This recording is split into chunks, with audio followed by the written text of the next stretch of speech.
donate, they will be able to have a tax certificate to be able to write off on their taxes as well.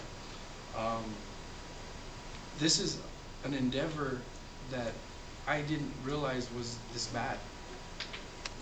This community in south of town is without water, or really poor water quality. What are we facing? We're facing issues like businesses not coming here. We're losing businesses because of this issue. Portales lost the Coca-Cola bottling, Southwest Canners, I believe is the name of it. Was that 2 months ago, 3 months ago? Relatively. It's fairly recently. It was quick, right? That's 60 people without jobs now.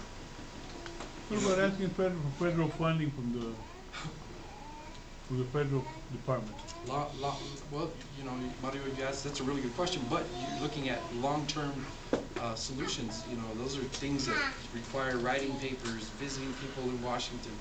I mean, we're looking 5, 6, 7 years before that even gets addressed. It's the same as the Ute Water Project.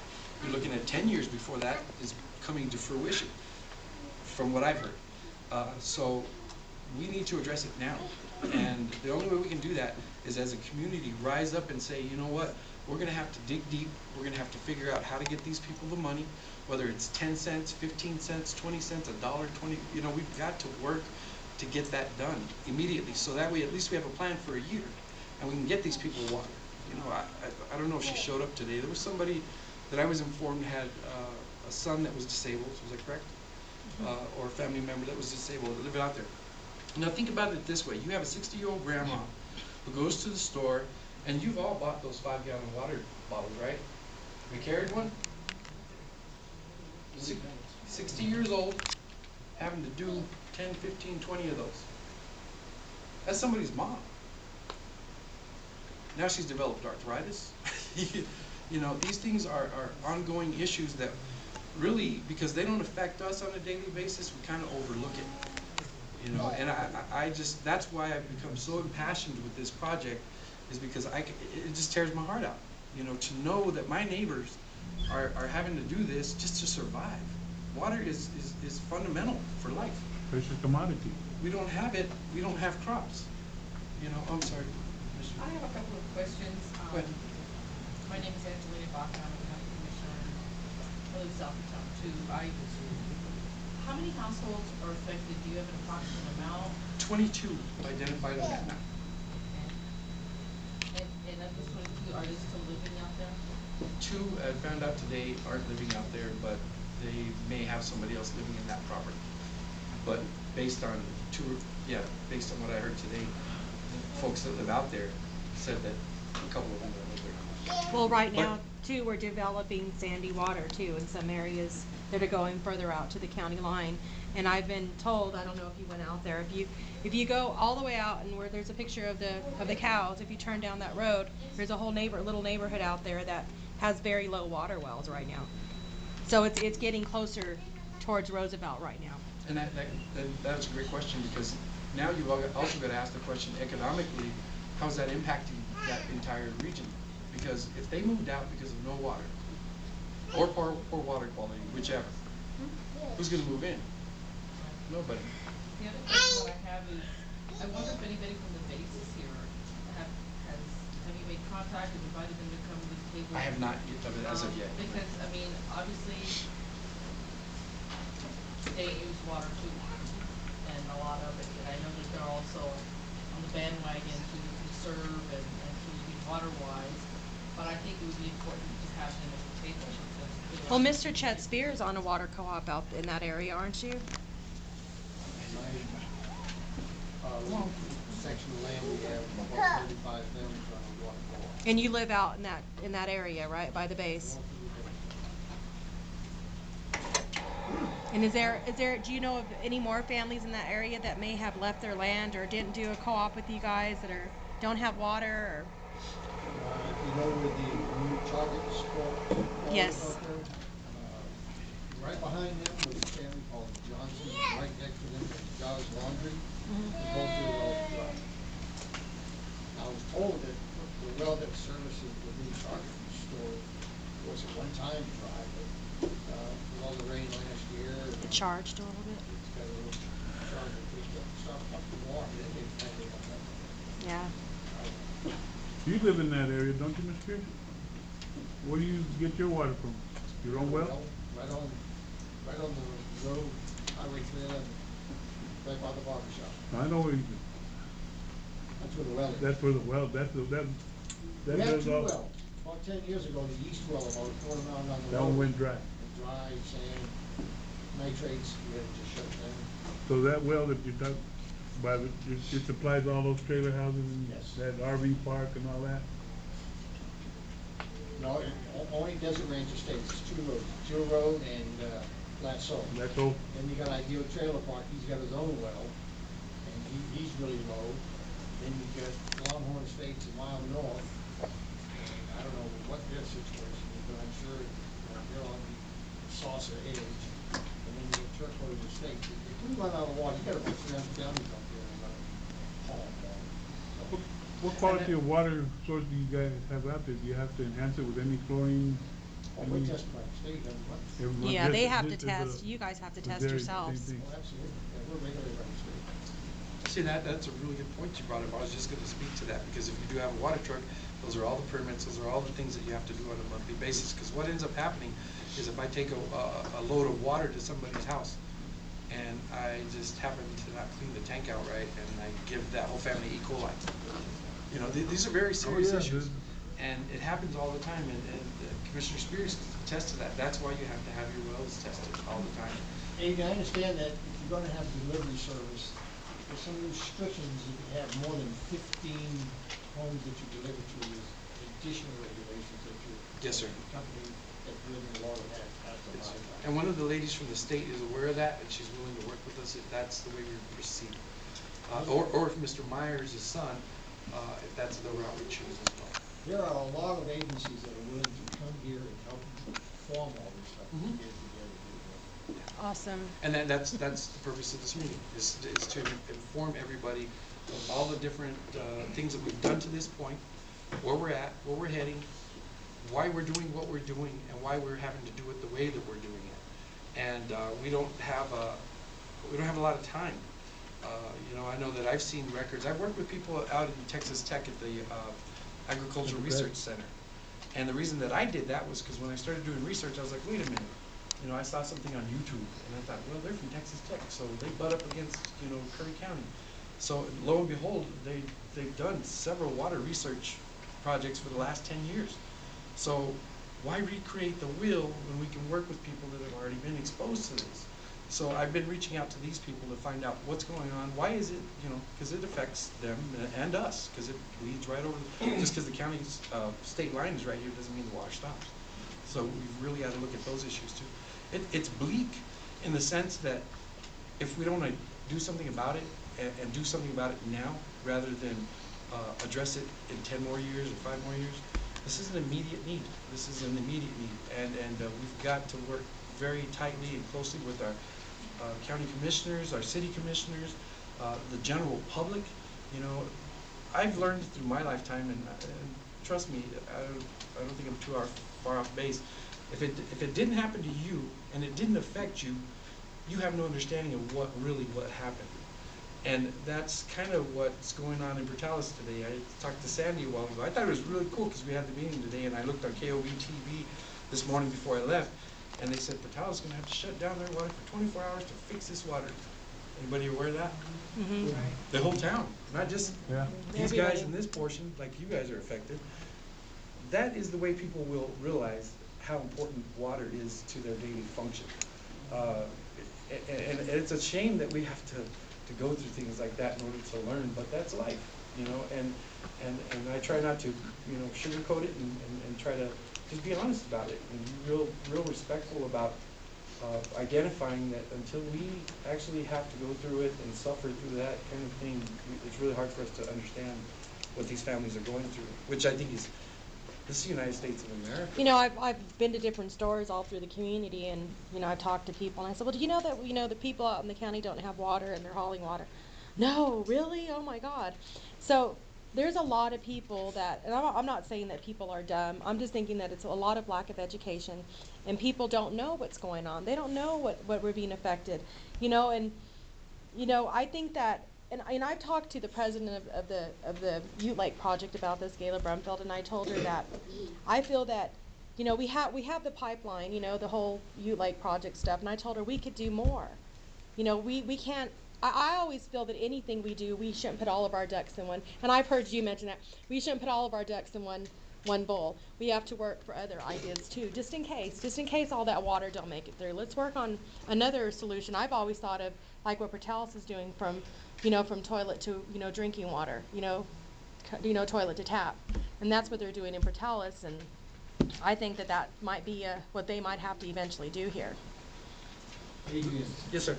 something you folks need to understand, the city and county officials are working very hard on this water issue. Oh, yeah. Oh, I know that, yes. We've learned more in the last 2 months about options and different techniques and things that we can look at, trying to get sustainable water for at least the next 40, 50 years. And we had a meeting today, and we're extremely optimistic that we're going to be able to have sustainable water, mostly from the city right now, but we're working on the county issues.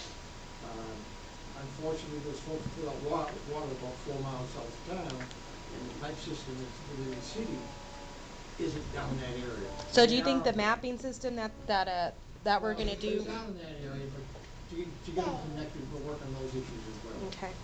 But it's not all bleak. Oh, no, I agree. I wanna just, if you will allow just a moment to kind of give you a little, and you know, you called, we were working with USDA and, Yes, sir. and some of the economic development, the rural economic development, which is some funds through USDA, and there's 1,000 departments of USDA. It's the largest department of the federal government's USDA. So, but we had one of our locals come down here, and as a county, we understand the problems out of town. We've had meeting, and so what we're trying to figure out is how we get past the meeting part of it. So, and so what we've discovered is, you're looking at a co-op, we've got a co-op out by the base, and we have other co-ops around, and that's all fine and good. Everybody's servicing their own needs, but from a county standpoint, our vision is to put everybody under one umbrella, even Chet Steel and all of the places that we know are having water challenges now. But the problem we come into is we look at a map and you find 7 or 8, 10, 15 houses over there on a map, but it's, if you drive by each one of them as a crow flies, you got 20 miles of pipeline. And that is not economical in anybody's realm of fixing their problem. So, and I think there's other people out there that have not been identified. So we prepared with the help of the Farmers Electric people who provided this map tonight. We have some forms that we would like to pass out to everybody that has an issue with water, and if your neighbor's not here, take some issues. I brought 50, but what we would like to do is have this information on here, and then we're going to take and whatever number you've got on top of this page, we're going to put that number on that map so we can identify more readily where all of these issues is, and that's to look at the issues that is south of town, but it's also to look at the ones out where Chet lives and everybody else, so we can look at this thing as a whole from a county standpoint. And once we do that, then there's federal funds, there's federal grants, there's a lot of things out there once we identify how big this problem is going to be. So we're asking that each of you take one, and if you have a neighbor that's not here, take one of these forms, fill it out, and then take it to your neighbor and have him return it to the county office somewhere or another, pick it up. But until we get to see, and that was a good map to start with, but that's a map 11 year, that's a 2011 map. Right. So that's an outdated map. We can't go forward with an outdated map. We have to have today's challenge. And we're hoping this will allow us to identify on the map where we can, and we may not get 100% of the people in, but at least we know that we can run 7, 8, 10 miles and pick up 50 people or 40 people. So, and there's plenty of these others over here. We're down, So And once you ID the problem, what's the next step? then we will go to USDA and we'll, the next step is to find somebody that will provide an oversight to all of the individual co-ops, and whether those individuals fold into one big co-op, or if somebody is a county utility person that will supply water, like a county utility person will supply water to their tank, that their holding tank today, and then they've got their own meters, they've got their own distribution system, so we don't need to replace them.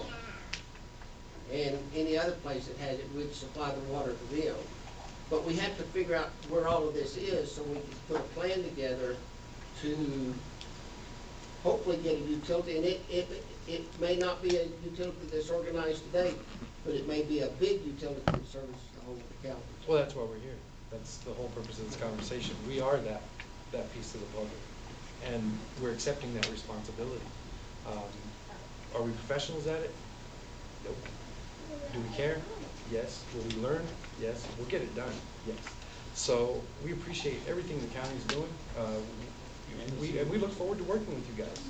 You know, it's just these types of meetings are very important to bring out exactly what you said, your point of view, your opinion. Commissioner Baca brings up some really great questions. Those are things that I think a lot of people get offended by.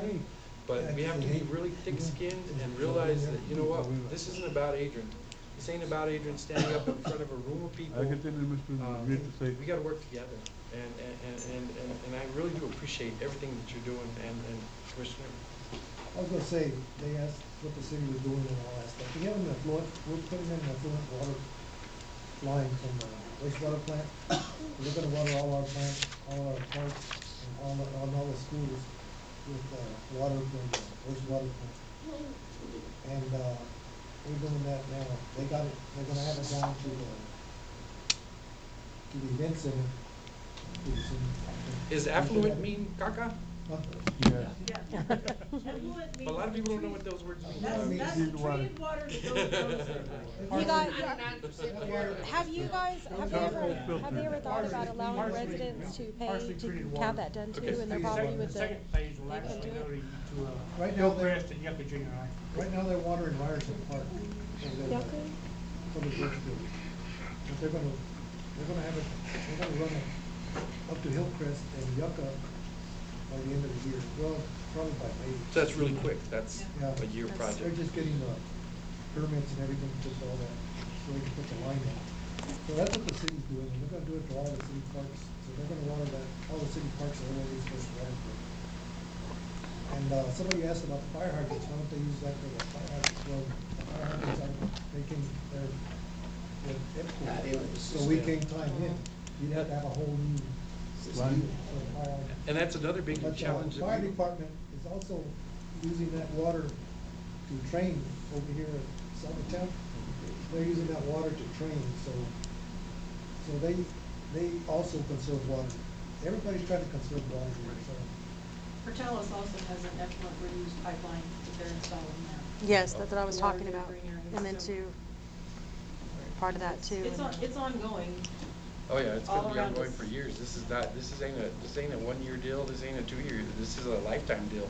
This is gonna affect our grandkids, you know, and that's why it's imperative right now to really bring those up. And I know that I've been reading the newspaper. I read a really great article by EPCOG, who's been very instrumental in doing a lot of things on this issue.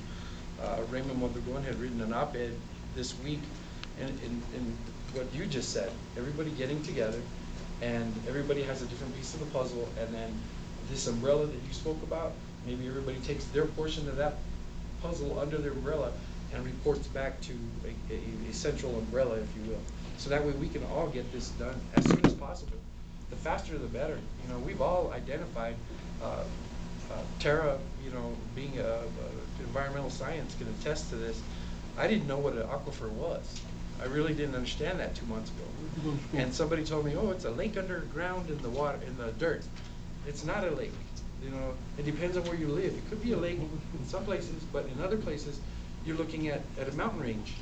And if you have, you know, an elevation of water above that mountain range, once it starts to recede, well, there's peaks and valleys in that mountain range. And you may live on one of those peaks where it's deep, and the other guy don't have no water, like the deals we're addressing right now. And it was really neat to see that during the county commission, the city mayor, Mr. Lansford, went to the county to ask for help in paying a fund that's gonna cost $6,000 to $8,000 to identify, I guess, just strictly locally, what's the depths of these water wells are. Is that correct? It was Chris Bryant. I did that. Oh, was it you? Okay. I did that. So, Chris that's, here is he's a conservation. Yeah. Well, I apologize for It was that. what it is a mapping project. Yeah. Underground mapping project, a lot of time on it. do we know how long that would take to finish that It's 8 project? months to complete, and it's hopefully gonna start around June, it'll be completed in, So we're- hopefully March of 2017. So we'll have the results in a year. So, yeah, it's So, but yeah, I just wanted to bring that up to people that don't watch the county commission meetings, because this is very important to start paying attention to all that stuff. I watch it online, they're online, if anybody has any access to the internet, it's really cool. Could we tie this in with water projects that we have throughout the state of New Mexico, like Divia, Tecolote, No. Tres Ritos and stuff? They have community wells that the state pays to get them put in, and that's only to cook, the bathe and stuff, no gardens, no washing your cars, or nothing there regulated to how they use that water. They can't use the money to get a water truck and stuff like that. They're utilizing that as, well, in their communities, it's a whole different structure, you know. We gotta remember, we don't own the water rights here. Clovis doesn't own their own water rights. So they sold it. So, yeah, they sold sold it. it for $1. No, well, they didn't sell them, they just didn't buy them for $1. So, anyways, I'm not gonna drag on very much Okay. longer. Yes, sir, go ahead. Yeah, yesterday I went to a little luncheon meeting, and there was somebody there that worked at the water company for years. And he was speaking about how much water we had, and it was great. And after he finished, I asked him, I said, do you know we have people that are out of water right now? He had no idea.